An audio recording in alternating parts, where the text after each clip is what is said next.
An encouraging England performance in Dunedin, but it was not quite enough to down the All Blacks on home soil for the first time since 2003. Home wins for them, South Africa and Australia were the talking points of Saturday, and we'll be discussing all today with myself, the regulars, and former British and Irish Lions in England's second row, George Kruis. It was a jam-packed and intriguing Saturday of summer series fixtures. And on this Monday morning, you're in the perfect place to get all our reaction from New Zealand's tight win over England, South Africa's statement victory over Ireland, and Australia's redemption against Wales. Joining myself and the regulars to do that is a former England second row who has toured New Zealand himself with the British and Irish Lions, George Kruis. How are you doing? Good, thank you. Yeah, nice sunny day on Monday morning. Beautiful, having not been for the past week, to be fair. So it's welcome. How is retired life treating you? It's good. A lot thinner. That's one thing. But yeah, I'm really I guess privileged to have something off field which I've worked towards whilst playing, and yeah, I'm kind of like getting properly stuck into that. Still have one foot in the camp with England consultancy with the line out stuff, and so yeah, I'm getting my fix on both sides, which is quite nice. When you said a lot thinner, I wasn't sure whether you were describing your life or yourself, because you've shed quite a lot of timber since retirement, haven't you? Yeah, a good amount. It's funny, you see players go either direction, and I've definitely gone from probably a height of 120 to now I weighed in this morning at about 98 kgs. So really, wow, slipping off me, but that's happened quick, no? What, quick, yeah. I mean, I went to Japan, and that took a couple kgs off because you're not playing, your Will Skelton-esque 140, 150 kg fellas, but yeah, it's nice. It's really good on the body. Obviously, I've had a good few operations, and it lightens the load a bit. But yeah, Are you working at it, George? Are you cycling, or are you being careful with the diet, or you're just not pumping iron all day? Can't outrun a bad diet is the first thing. But then yeah, I do a lot of yoga, a lot of like things which I like we probably couldn't do heaps of. So cycling, yoga. I do like light gym, but I stopped going to the gym for about a year and a half. So that's probably the answer there. But we're also not force fed like foie gras anymore. So that definitely helps. The Saracens force feeding you foie gras. Yeah, there's an angle. No, look, like as someone who was always losing weight, you could pretty much eat as and when you liked when you're right. Yeah, it's a little change up from there, that's for sure. I remember Chris Robshaw came on this podcast and basically took us through his day of eating. Yeah, and it was astonishing. I mean, those of us who have worked around the sport for donkey's years, I don't think any of us quite realised the huge and repetitive eating protocols that were around people in season. It was astonishing. I don't know how they found time to train. Yeah, no, repetitiveness was definitely the thing there. It was just it was a labour of love by the end. So I'm fully falling back in love with food, which is quite nice. Yeah, that is nice. Well, that's great to hear. And you mentioned that you had a few things you were working on leading up towards the end of your career. So just tell us about those a little bit. Yeah, so I got a business called 45. So we sell wellness products. And yeah, I think like the first 3 years, so it started about 5 years ago while still playing. The first 3 years, I'd say a definite struggle in terms of like, skill set, learning. Like we've gone from chucking a ball around, and we've got to then go to pitching Holland and Barrett and getting on investors and learning what a P&L looks like and organizing team management Zooms and, managing people. So yeah, the skill set was very different. But yeah, we're in a really nice spot now. We're in Holland and Barrett. We just launched across nationwide across David Lloyd's last week. We're in Boots. There could be a few more retailer bits coming up. And yeah, sell things like functional mushroom, hydration tablets, CBD, vitamins. And serve to maybe 25 plus professional sports clubs. And all in all, really, really enjoying it and learning heaps and heaps and heaps. I think there's, for players, using that time wisely at the end of their careers can definitely sort of sow seeds for something good on the next chapter. And that, like, I'm pretty obsessed with having a few different chapters in my life rather than just, it's 2024 and I don't identify as a rugby player anymore. So That's kind of my mindset, and yeah, really enjoying it. I do it alongside Dominic Day, who was a Welsh international, and also played at Saracens with me as well. So tell me this, George, is it if professional players or rugby players or professional players in any sport come to that, don't take your kind of attitude towards life beyond the game, is it easy just to become completely mollycoddled to the point of almost being institutionalized within the sporting setup, and then when it ends, you're completely all at sea? Yeah, you have to bleed it in, I think, because otherwise, like the shock, even still. So I went to Japan I was doing a 7-month season, and then I was coming back and working for 5 months, 7 months work. Even that was still like, and granted, I went very much in the deep end in terms of starting a no business, but the shock factor is still pretty high. And it's small things, like in terms of learning how to use a Google Calendar, or learning how to organize your actual thoughts and and how to use Word and how to use Excel, and like all these sort of smaller things which over a long period of time someone gets to learn in the real life. You are chucked straight in the deep end. So the earlier you can expose yourself to it, and people like the RPA, the clubs at the moment, are doing good jobs of hooking people up and making contacts. And like, we got into Boots pretty much through a connection that then, obviously you've got to still prove yourself and so on, and have good product and so on. But, there are lots of opportunities there out there for people. And I think with the whole salary cap piece, the whole, people have probably been paid less in rugby at the moment than they have before. I think that has had a bit of an awakening. And I do, like, you see heaps and heaps of successful sort of businesses, and also just people trying a business, not being successful, but having learnt from it. And I think, I think it's well worth shouting about all the success stories as well, because I think it can be a negative cycle. Players going, oh, it's coming up, it's coming up, and they kind of like never get round to. Whereas I think, there's a lot of like good stuff happening as well. So it's just getting stuck in early. I think I'm a strong believer of that. Yeah.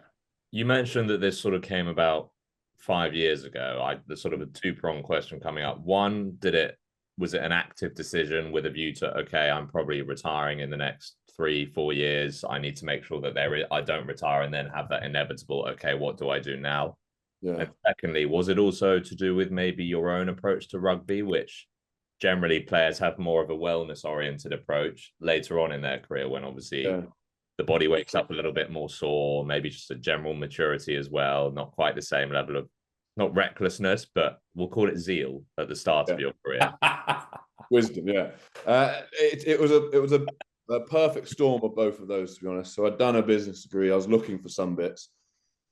But me and Dom were sat on the physio bed, mine for my 7th operation, Dom for his, I think, 6th or something. And, we were looking at what products we could take. And CBD, when we started 5 years ago, we launched with that, was one that had just been taken off the World Anti-Doping Association. So it was a combination of wanting to like find ways to maintain ourselves to be fitter longer. But yeah, I think now, we've got a wide range of products, and like I said, we stocked to sort of 25 plus different international sports teams and so on. So yeah, it's all moving quite quickly. It's all quite fun. But yeah, just like I said, I'm dead happy that I started something whilst playing, because I think once you do leave, it's, you are in danger of sort of just falling out of that circle pretty quickly. Very finally, you said you're in a good place now. Stocked at Holland & Barrett, stocked at Boots. Mentioned one other, I can't remember what it was now. David Lloyd, that was it. Yeah, so David Lloyd. Attention, Kerry. Well done. They've got 700,000 members, which is 1% of the UK population. I'm blown away by that. But anyway, carry on. And they charge £300 a month as well. It's bad. It's good. Yeah. And their spin bikes keep breaking down. But apart from that, you've never been on a spin bike. That's because you're sitting on them. Before my heart attack, George, I was doing 3 or 4 spin classes a week. Could that be connected? I was going to say the heart attack happened during one of them. Exactly. And then I go straight to Holland & Barrett. Lovely. Good. I see. Sorry, you were saying on it? Yeah. Very, very good way of shutting Chewy up. Very good. what direction is it going in now? Then what are the next steps? Or where do you see it in a couple of years' time from here? Yeah, look, I think we are on a sort of a build to slowly sell model. But we have an operation in South Africa. We've got some bits in sort of Norway and Sweden. But I think for me, I just want to really make sure that we're in as many retailers as possible in the UK. And that involves looking at grocers and so on. And we're up on running on Amazon, and in the next sort of month or so, we're really taking a look at our website piece. So we'll be transitioning over to a new platform and really having that as the sort of third piece. So retail, Amazon, and now having a good focus on website. But for me, yeah, fully set up in the UK across multiple retailers, with a view to then a few more countries, expanding a few more countries. But George, just one thing: are rugby clubs a big part of your client base or not? Yeah, for sure. And we're setting up a program where rugby clubs can get a unique discount within that, but definitely a huge part. And I think, from knowing how important grassroots rugby is, I've clearly got a real soft spot for that, and I think that's something that, really trying to push into as well. So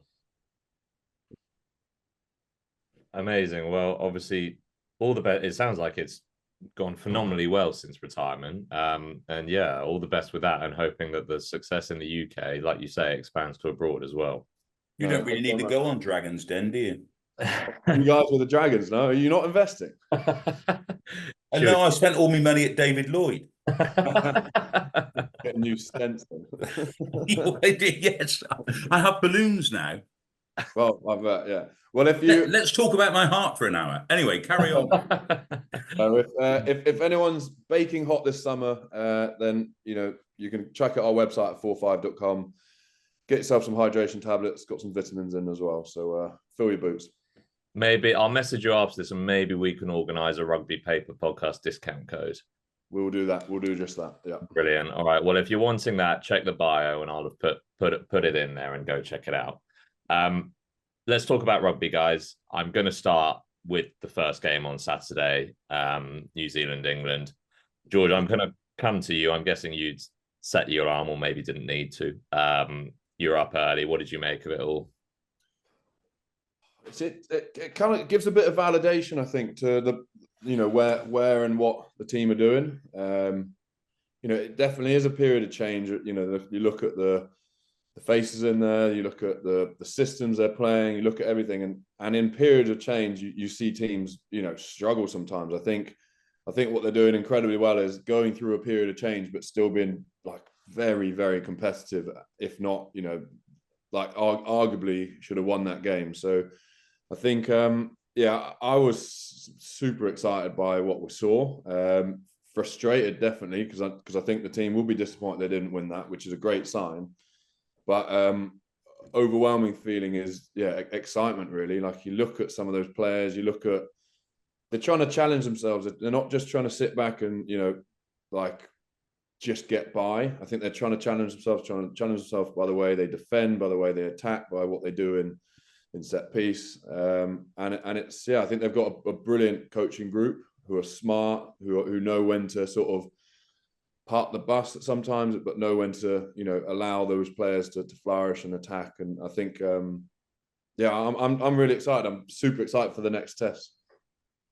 One player who really stood out, and I'm going to come to him straight away because he is your old Saracens club mate, was Maro Itoje. And he's obviously he's come under the pump a little bit over the past couple of years. He obviously had his struggles with illness that only sort of surfaced after it had happened, which maybe hampered his performance. But for me, that was him back to his very best, reminiscent of 2019 semi-final, where he was just a nuisance everywhere. What do you make of his sort of trajectory and the sort of dip? And now do you think he's properly back? Yeah, I mean, I could see from an outside perspective in terms of like his dip. I would say, like, within that period, he's so influential still. Like he does so much that people don't see as well. So I'd question that sort of dip. But look, he looks renewed. He looks got lots of energy. But he's he's just got a big impact in terms of what and how and they do from a leadership and sort of game perspective. But yeah, I think even he'll know he's still got, you know, more in the tank, which is super exciting. I think he has a big impact on games and has for every time he plays. You know, he is a big player. Yeah, I'm looking forward to seeing him go again this weekend. Does the range as a sort of multi-skilled, do it all kind of lock? Yeah. I mean, you played alongside him a lot. Does that register when you're playing alongside him? Do you sort of not stand back and sort of think, "Crikey, mate, you know, you're That's exactly what I did." Yeah. Oh well, that was the point. I mean, I remember Danny Grewcott when he used to play with Steve Borthwick saying they picked Danny as captain down at Bath, and he said my job basically was to run out with the mascot and then say, "Steve, over to you," because the Borthwick, in that sense, was operating at a different level to anything Danny was able to do in terms of game management and strategy and on-field tactics and all that stuff. Do you look at Maro and think, "Crikey, mate, you are a good player"? Yeah, he is. Like, I guess when I played, it was like, you know, I could take charge a bit of the lineup, but he just does, you know, he's like a 6 in a second row's position and can do it all. So super useful from a tactical perspective. But I think what, you know, as players grow and they evolve, I think what he's doing incredibly well, and I'm very privy to it in terms of from the consultancy pieces, seeing how he's, you know, that the way he's trying to encourage others to learn around him, you know, how to prepare themselves around him, you know, and how much other people are growing off the back of, you know, him being in this part of his career and his, you know, that experience section of his career. So yeah, he's as useful on field as off field at the moment. I would agree very much with George. I think the dip has been relative. I mean, I thought he had a pretty good season last season. I thought he was going well in the Six Nations, and he's one of the guys who got England going again. He went pretty well in a sort of patchy Saracen season, and in fact, he was pretty busy, wasn't he? I think he was meant to have come off after 22 minutes on Saturday, strictly speaking, for the minutes played for the season, because Saracens worked him quite hard. So no, I think it's all relative. I also think he's come back to form since he's had this short back and sides. Have you noticed? He's got the real brutal haircut at the moment, and he seems to look a bit more menacing. I think he's in very good shape. How can you play at the level he plays all your career? Maybe there was a slight dip, but he was still producing sort of 7.5 out of 10 performances, even when he apparently was having a poor match. And he's been back on it for 3 or 4 months, I think. He was getting nabbed by referees a little bit at one time as well, wasn't there he? There was a bit of that. Yeah, the refs were having a go at him. The referees have tuned into the old Maro laws and what have you that he got away with. I mean, everyone gets away with stuff. I mean, that's part of the game. And he was brilliant at it. Then he gets nabbed. So now he's shifted his game a little bit. And he's not top of the penalty charts anymore. And that's a good thing. It just shows a bloke who's thinking his way through his rugby, which is fantastic. He obviously knows his game backwards and is an adapter. Yeah, and England aren't under the pressure that they were early in Steve Borthwick's reign.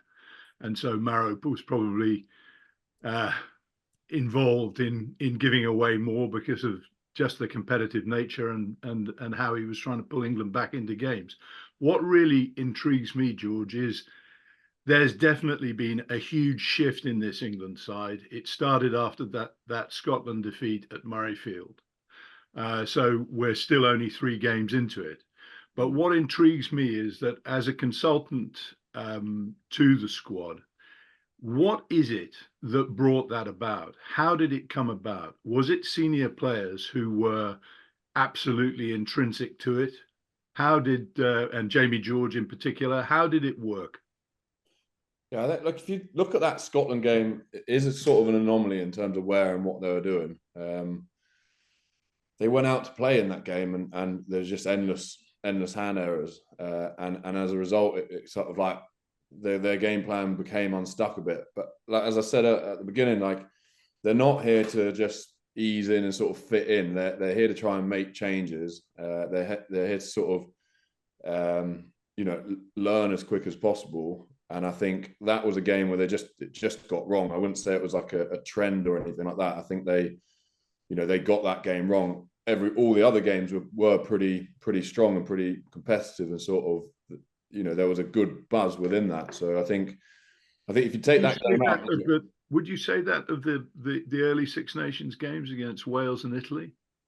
Yeah, but I mean, they're always tough. Like they went out with an approach to play. They're always tough games, those ones, in terms of Wales and Italy. You're expected to win sometimes, and also then, if you don't win by loads, then it's seen as a bad game. Like, you look what Italy did against a lot of those teams in Six Nations. They're a very strong team now. It's not. It wasn't a. Yeah, I don't think. I'd say it'd be a bit harder. But there is, as I say, things need bedding in. The things like the defense needs bedding in. It still needs bedding in, but it's improving, and it's a work it's a work project in work. You'd say it's not so much a sort of revolutionary switch in mindset. You don't see that. I don't. Yeah, I feel it's what has been coming, and what they have been working on has been sort of coming a bit more into play each match, and they've been building. The building blocks as such are getting better and stronger. Very different to the World Cup, though. Very different in the way in which they're playing now. I mean, the whole sort of outlook is different. They are in a.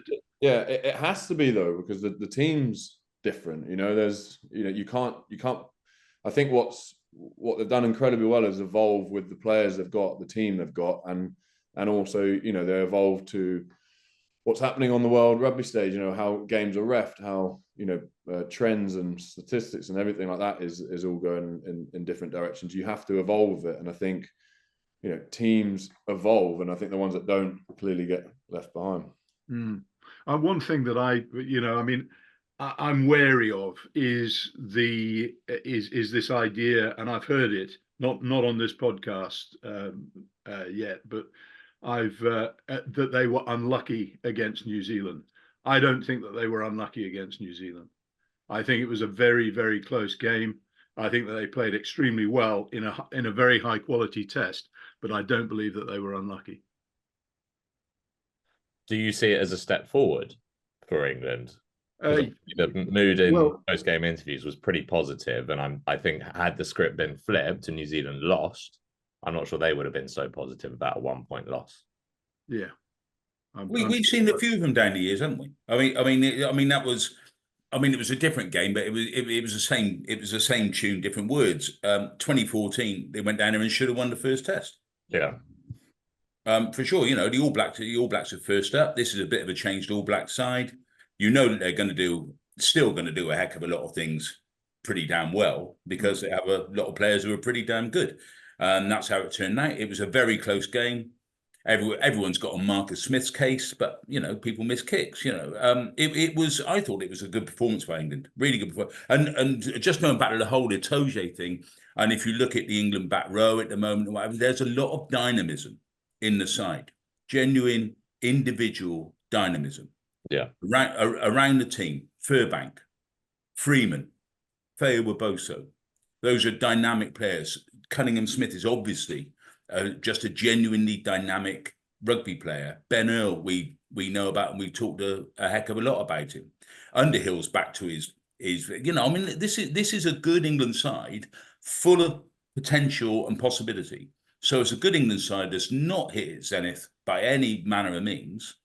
But the road ahead is quite exciting, I think. On the back row, though, you don't always say that about England, do you? I thought all three players in the back row individually had pretty good matches, but it cried out for Jack Willis. We got cleaned out at the breakdown and turnovers. And why England continue to shoot themselves in the foot on that one, I have no idea. Yeah, that's a fair point. On the Cunningham South thing, I was a bit surprised to see him taken off at 50 minutes, but I noticed that it happens for Quinn and it happens for England as well. Now, with Sia Khaleesi, for example, everyone is a bit confused as South Africa taking their captain off after 50, 60 minutes, but that is a sort of well-established strategy, because apparently Sia has 60 minutes, tried and tested, and then his level dips. Do we think Cunningham South might be that sort of a player? And as good as he is, we may only get 50, 60 minutes out of him? That's sort of a question. I think it tells you why we should scrap tactical substitutions. It absolutely gets on my nerves. Yeah. If the Springboks could have put 25 blokes on at the same time, they would have done. I mean, how many times do you see boxers in massive title fights have a dip and then come back, you know, like a steam train in the final rounds? I'm really wary of some of this stuff, and obviously England suffered massively in that semi-final against South Africa in the World Cup by taking Marler and Cole off. So I'd like you. I'm wary. How do you know what Cunningham South can do until you tell, you know, the Satnav men to take a rest and push him through an 80-minute game? George, did you train to be an 80-minute player, or did you train to be, I don't know, 55 of 72 or whatever it was?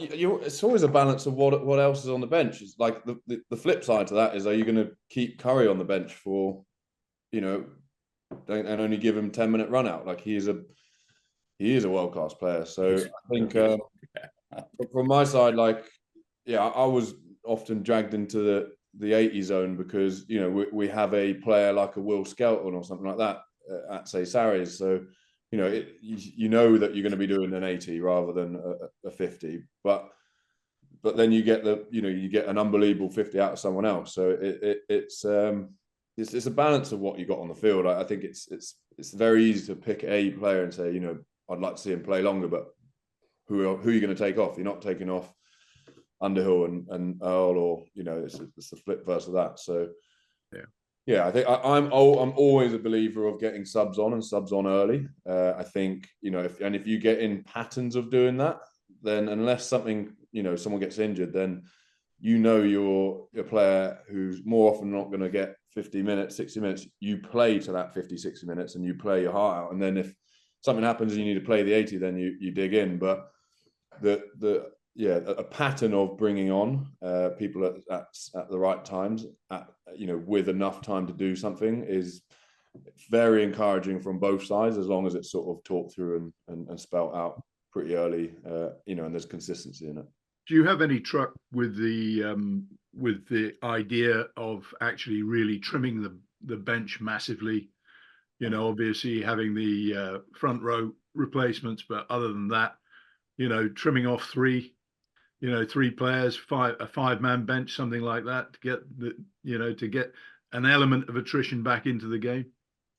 There's arguments for both. Personally, I wouldn't. That means like potentially, 3-10 less players per team or whatever. Yeah. Although they're heading in that direction at the moment anyway, George, if you look at the size of Premiership squads.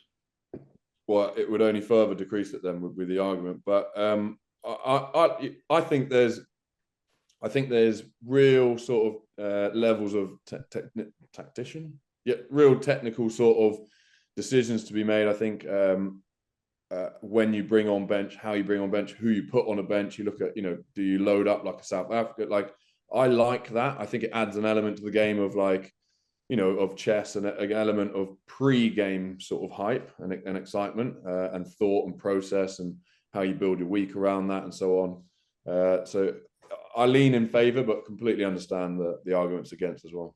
Yeah. Guys, we mentioned Marcus Smith's kicking, and I know it's probably been talked about disproportionately, but one sort of solution, I'm taking a slightly less hardline stance with that solution, is that allowing someone like Henry Slade, who has been in fantastic kicking form this season, to take the pressure from Marcus off the tee will allow Marcus to focus on his role as the general. Brendan, what would you make of that? I just thought he had an average day off the tee. I mean, Mackenzie wasn't great either. Mostly my recollection of Marcus Smith is he's a pretty nerveless kicker. So I wouldn't panic too much at the moment. He just didn't have a great day. If it becomes a bit of a theme, then you have to think about it. If you want to start with him, you might have to then think you have to have Henry Slade up your sleeve if it doesn't go well. But I wouldn't get too uptight about it at the moment. It's the part of his game that's obviously a work on, isn't it? Where's Dave Allred when you need him? All that kind of thing. And it's also interestingly, and I don't know what George would think about this, but we are in the post-Owen Farrell age. And Owen Farrell took an awful lot of flack from an awful lot of people but there are times when you wish that Owen Farrell was on the field, because he was the ultimate, you know, he's almost Wilkinson-esque, really, as the ultimate big moment, big game, under pressure goal kicker. And for the record, great sides tend to have those people. Yeah. Pollard had a very poor day kicking on Saturday as well. You know, yes, he did. And you don't suddenly sort of panic about his goal kicking abilities. No, but it wasn't a World Cup final, was it? It wasn't far off. My money's still on that bugger if there's a pot on the end of it. Yeah. Yeah, I mean, one thing people haven't sort of clocked into or mentioned is that until Saturday, Marcus Smith's international goal kicking success rate was 85%. Yeah. Yeah, that sounds about right. That's my impression. Very, very high. A good goal yeah. kicker. It's higher than it is the Twins, to be fair. It's where you need a a test goal kicker to be, and I agree with Brent. He fell off it in one game, and it shouldn't be. It shouldn't become an issue unless it does become an issue. Yeah. It also depends on which 85% of your kicks you're kicking. Very much. Yeah, it's a good point. So really? Saturday. Did you just say that? Don't worry, that's not making the cut. No, cut it out because it's just weird. George, I want to invite you to sort of journey back to 2017, and obviously the Lions lost that first test, which you were a part of. Slightly different because I think you lost by 2 scores, so it wasn't quite as knife-edge as this was, but describe the week in between where you obviously lost, probably came under pressure in the media, as some of the England players have. Obviously, the discourse has probably been slightly more positive here, but the regrouping in that week to then go and be able to get the job done. I don't remember where the second test was. I'm sure you'll be able to tell me, but get the job done the next weekend. Yeah. Tough one. I played pretty poor in that, got dropped, and then went on a stag do with Peter Marnie pretty much. So that week was a bit blurry, but I think it's a very different sort of. I wouldn't say it's apples with apples, that one. I think that test we lost, and we lost thoroughly. I think this one is, there's a real narrative and story behind that. Actually, we are building, and that was well within our grasp. So I'd already say pretty different. But what is interesting about these tests is that they are back to back, and summer tour is probably the only time you get those. So you can have different stages of these tests, especially if you have a 3-test series where you hold certain things back, you trial things, you work off the back of doing other things. So there's a bit of like thought process that goes into how you position and how you still have an element of surprise, still have an element even though you've just played a team. So I think that's from a purist perspective, that's quite exciting. And I think when you look at how New Zealand will come against us and what they'll try and add on to the back of what they've done last week is quite interesting and sort of thought provoking. It's like it turns into a game of chess this week, I think, and it really you have to have some decent solid tactics. Can you just give us a clue into what your experience was of operating alongside Borthwick as a player, George? I mean, we know he's the only person who cracks fewer jokes than the new Prime Minister, and that's fine. But there's a point to that rather insipid joke of my own, which is that we know him to be a bloke of fundamental seriousness. I mean, he's going to treat this with great sincerity, great seriousness, great sort of energy and dedication, all that stuff. Was that pretty much what he was as a player, George? I mean, large aspects. He has a softer side, as and I feel like probably that's definitely not shown to maybe some of you lads, but he has a softer side, and you got to, otherwise you can't communicate with players. And I think he does an incredible job of bringing, different characters within the group, within the coaching, but also within the playing group. Because if you had all the same people, life would be boring. But you wouldn't. I don't think you wouldn't be a well-rounded team. So he does a great job of finding the balance and the mix. But you'd much prefer a coach who, when when you're actually trying to get down to doing some work, is serious about his work rather than jokey. So yeah, I think he's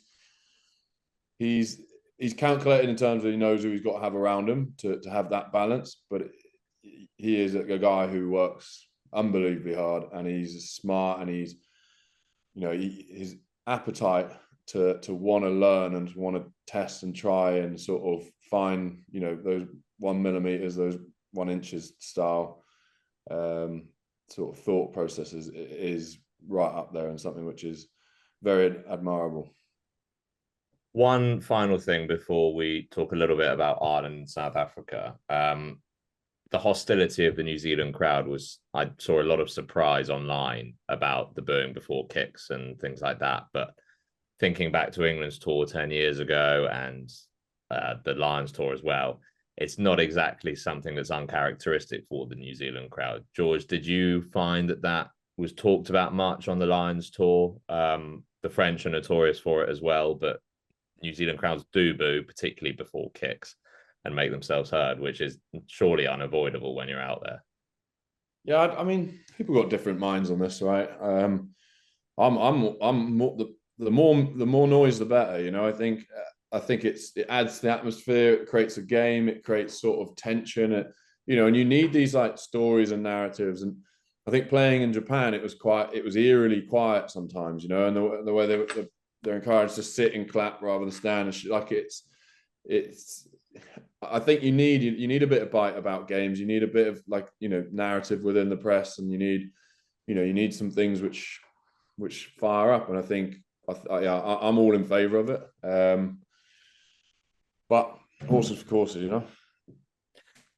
Is anyone not in favour of it, or are we all the more the merrier? I'm all right with it. I mean, the years I went to New Zealand, it was those stadiums were deathly quiet. I mean, you could hear most of the time in Wellington, you could hear a pin drop. Yeah, and they're particularly quiet if the All Blacks aren't going all that well. Well, indeed, but they're sort of quite smugly quiet right from the start, because there's such an assumption of All Black victories over there. And actually, the records tell you why there's an assumption of All Black victories over there. I do remember Wellington turning into a real bear pit in 2005 after the O'Driscoll incident in the first test, and that whole week of controversy, and them tearing into Tanu Umanga, who of course was the All Black captain in that series, and Umanga was the hometown boy. And that day, the crowd were really, really pro Umanga, anti Lions. And very vocal with it, unusually for Wellington, which is with zero justification. Well, indeed, absolutely. That is a very good point. I don't think it was just Alistair Campbell who annoyed them. I think it was a whole week that had led up to it. But I was surprised at the level of noise in Dunedin actually on Saturday. Yeah, indoor stadium. I thought it was loud. That probably sounded a bit noisier than normal. Yeah. Actually, one thing I forgot to mention, and I'm going to bring you in, Kano, here, was the scrum. Ethan. He likes a prop, does Nick? Ethan de Groot had an interesting approach to scrummaging, so I wondered what you made of that, and also of Finn Baxter, who was probably given more minutes than he bargained for at the start of the week. Yeah, I mean, look, England's scrum is still playing catch up in a big way. Ethan de Groot, came up, attacked on the outside and got away with it some of the time. And if you get away with it as a prop, I think that, and it works, you continue doing it. He's a very solid prop, and he can scrummage straight, and he can scrummage straight very effectively. So I wouldn't say that he'll necessarily be a serial offender in that way. I thought that Finn Baxter really did well for a guy who, who's a test novice. He was a debutant. I thought he did well. He got stuffed a couple of times, but he really stuck at it. He didn't. His head didn't go down at any stage. He's a competitor, that's for sure. And he'll get better. I'm also sure of that. 22. And Lomax stuffed Marler before Baxter came on as well. So it's not like he was on his own in that department. He did. but he also gave away a penalty at the first. He's a good player, that bloke, don't he? Yeah, he's a good player. Yeah. I mean, look, they're scrummaging. It's a Mike Cron legacy, and although Cron's now with Australia, but his legacy lives on there, and they're Tuangafasi, when he came on at Looseheads, looked very powerful. Yeah. As well. So they're stacked. And that will be, listen, sometimes the scrum's an issue in terms of the numbers, and sometimes not so much. But it'll certainly be an area where New Zealand will look to attack England probably even more at Eden Park, I would say, if they get the opportunity. Well, speaking of that scrum, George, I'll come to you about South Africa, who obviously Rassie did as usual, brought the bomb squad on, all 6 forwards at once with about 20-25 minutes to go. And what ensued was probably one of the most dominant scrums you'll ever see against Ireland, which led to a penalty try. What did you make watching that? It's like we talked about earlier around, what the tactics of what you do with your subs, the narrative of what you do with your subs, how you can bleed that into a storyline, and how you can motivate and how you can grab people's attention and sort of, I guess, put fear or dominance, that you can do that through how you position your subs, how you do it, when you do it.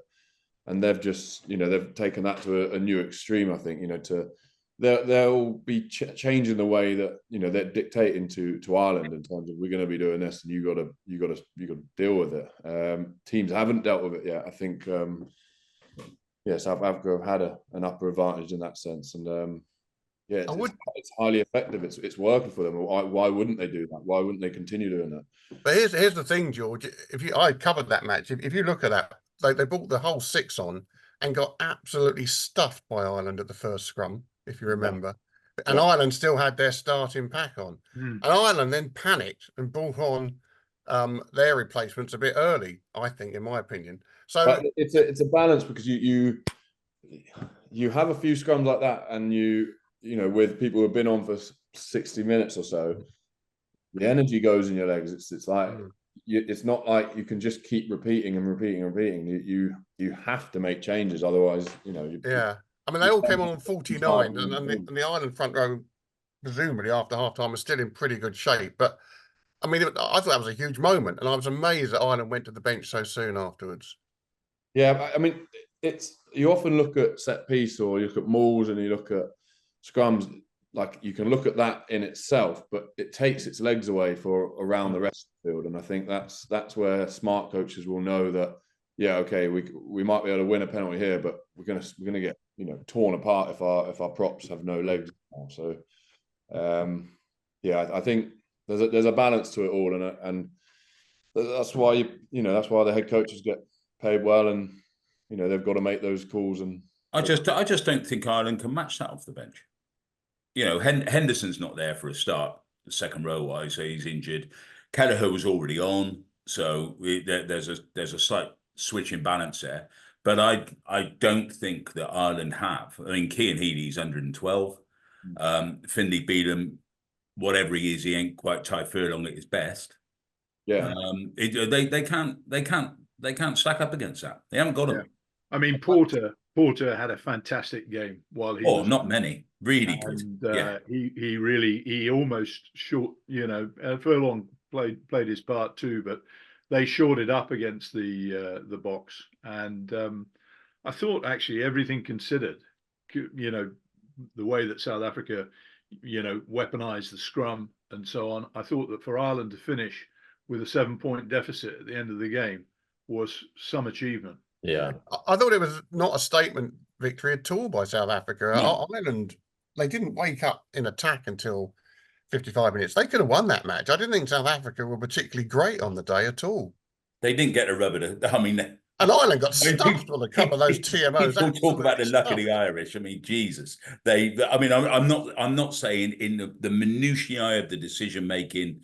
I mean, they were either alls. A lot of it came down to this move towards the sort of cricket umpires call type system we now have. So there's not a camera angle, which absolutely changes the on-field call. I think that's very questionable that rugby's gone down that road, but they had a whole bag of really bad luck actually on those calls. Those were tiny calls. That first one was a shocker because when you're at the breakdown, the ref sets the standard in the first 10 minutes, and he'd been allowing that. It was a very dynamic counter-rucking breakdown. Oh, Khaleesi had done it transparent. You could have 20 penalties a match if the TMO came in every time that happened.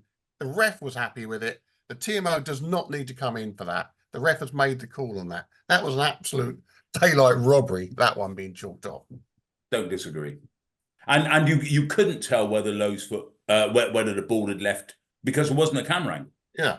I thought the likelihood was that he was still in touch. He had the right hand on it as the foot hit the ground. But that was a 50-50 shout. And because he'd automatically given the try, because to be fair to Pearce, at the time, it did look like he'd somehow miraculously batted the ball in, and therefore the try was legal when Colby pounced. But actually, as soon as you look at the pictures, there's a lot of doubt there immediately. Yeah. I mean, one of the issues is, and there are a couple of countries where the broadcasters are more in the microscope, under the microscope than others. Is whether camera angles are sometimes being suppressed. And that's a huge issue for the sport going forward. We do like a conspiracy theory on this podcast, George, so it's yeah.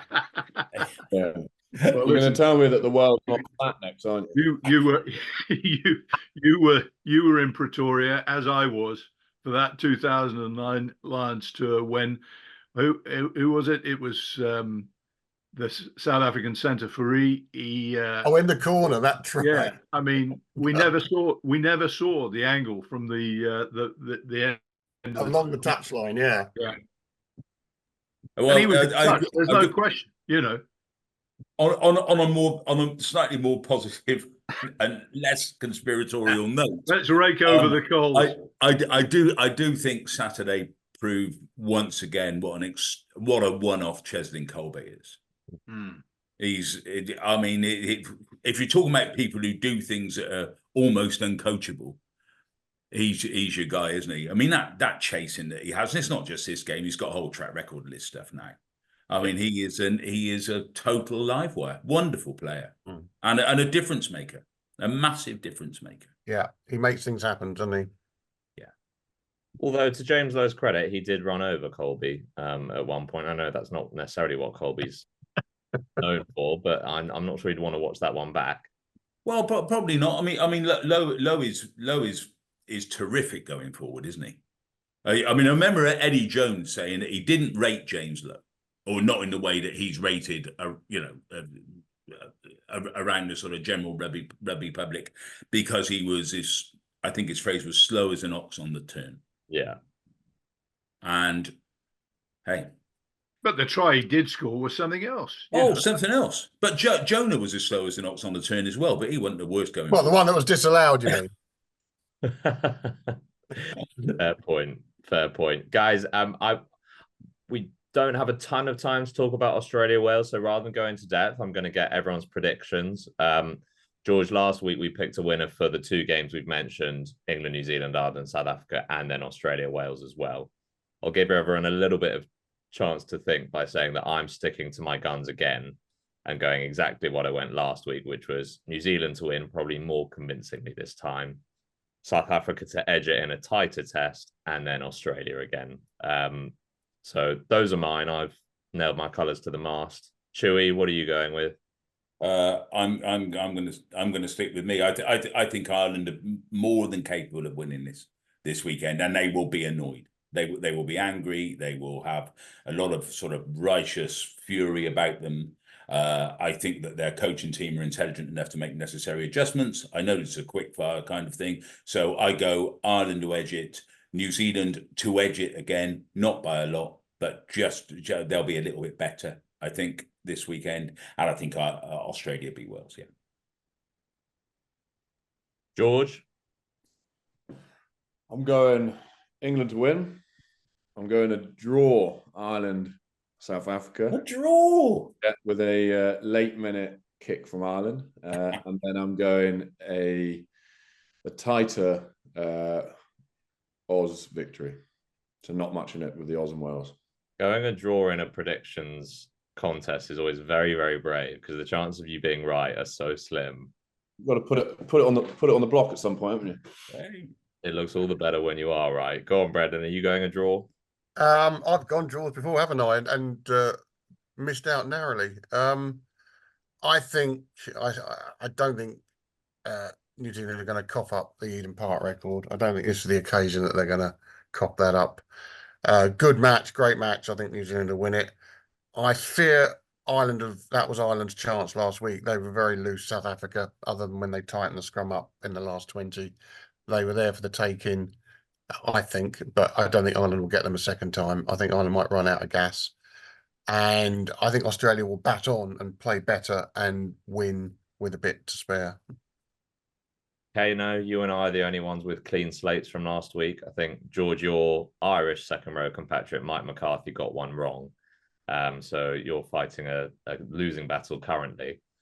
Kano, who are you going with? Same as me? Yeah, three home wins. The only one that I'm sort of I do think that Ireland have a chance against South Africa. I don't think South Africa played all that well outside sort of Colby's extraordinary opportunism and the power of their scrum. But I just don't think that Ireland, I don't think that I'm not sure who their bench scrum half now is or who their That's a good point. options are. That's Conor a good Murray's well, Conor Murray will start you soon. will start, but Yeah. I don't know who's on the bench. That's a very good point. Is Clooney there? Don't No, know. no. What, George Clooney? No, sorry, not Clooney. The Ulster guy. Clooney. Anyway, Who am I thinking of? The Ulster scrum half. We know you, mate. Casey. No, Casey's the one who got injured last week. Is he? It's Cooney, John Cooney. Yeah. Oh, sorry, I mispronounced it. Yeah. Well Googled. Well Googled. Brilliant. Thank Well you. done. Yeah, I know. Yeah, well done, Ollie. Yeah, very good. I did Google that. I'll be honest. So that's fine. Okay. Bet you're glad you came on this now, George, aren't you? Don't worry, George. There's only a few minutes left. George, if you're happy to finish us off with that quickfire question section that I've sent you, Yeah. I will read them out as we go, and then you just answer, and that should bring us to 10 o'clock or just after quite nicely. Yeah. Nickname? Cruiso. It's as basic as things come, isn't it, really?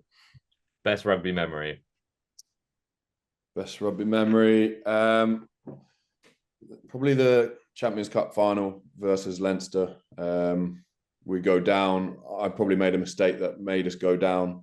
There's a lovely turning point about 60 minutes in, and then we end up winning, which is, it's a lovely memory, that one. Most embarrassing rugby memory? Probably playing against Billy Vunipola when he was at Wasps, and I was ill at the time, and he ran at me straight from kickoff, and I'll let you figure out what ensued. I haven't seen it. Is that clip online? I hope not. Is the washing machine still on? No, the binman took him out. Putting them in the wall. Pre-game tune? I never really used to listen to too much music, so I'll just pass on that one. Post-game meal? If I could, ramen. If it was a Japanese-based club, it's a good healer. Otherwise, whatever you can get, something filthy, whatever you can get your hands on, really. Ramen. That's the first ramen we've had, but I like that. Good. Broth is quite pro. Yeah, full, hydrating, full of it's full of good stuff. Excellent. Best player you've played against? Well, I'm going to keep these close to home. Against Will Skelton, played against him at Australia, obviously, and a man mountain, someone who can do stuff that other people can't. You can, you talk about picking players that you can put, create stuff around. I think he's someone who's pretty unique. Best player you've played with? Farrell. Favorite player right now? Benno. I think he's He's just such an interesting watch. You know, you can't help but as soon as you get the ball, think, what's he going to do? Which is quite a pressure situation. Rugby idol. Rugby idol. Oh, this is going to be quick fire. Sorry. I used to love watching how Nordique from France. I don't know. Yeah, he's probably not most people's go-to, but I think he was just, I thought, a fascinating player. He was an interesting guy, wasn't he? He was a fabulous player, but there was an edge to him as well. Yeah, a real, especially when it came to the English. Yeah. Agreed. Favorite stadium. Principalities. It was the one I most enjoyed playing in, just because of the atmosphere, the hatred, but also the stadium itself is an incredible stadium. So, favorite gym exercise. Niche. Favorite gym exercise. I've no idea. I don't know. Like, I haven't done gym in a year and a half, so that answers that question. Occupation if rugby didn't exist. I'll be doing just what I'm doing now, which is founder of a wellness company. Like you say, you no longer identify as a rugby player. That is very 2024. Yeah. Superstitions. Not like, I wouldn't say superstitions, but like, I would get bugged out if I didn't have a proper warm-up. I don't know whether that's just been sensible or just a superstition, but you know, like the process of having a full warm-up, making sure that you're properly warm is something that I'd have to make sure I'd be put in place. Rugby law you would change. Or not substitutions, I'm guessing, which is one we've had a lot. Yeah, no, maybe like something around that box kicking, maybe like a certain amount of box kicks, or you know, maybe some law around that. But ideally, if I could have to change some laws, it would have less laws. To find a way to have less laws, speed up, so on. Would you keep the caterpillar? I mean, look, half my career was based around that, so I would reluctantly get rid of it. I would.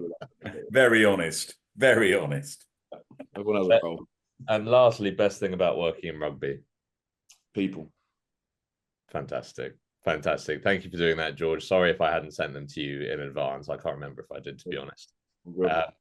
Guys, we will wrap up there. It's obviously, I think this episode will come out on the Tuesday, so England may well have released their team by then, the way we're going. So it'll be interesting to see whether they're unchanged or not.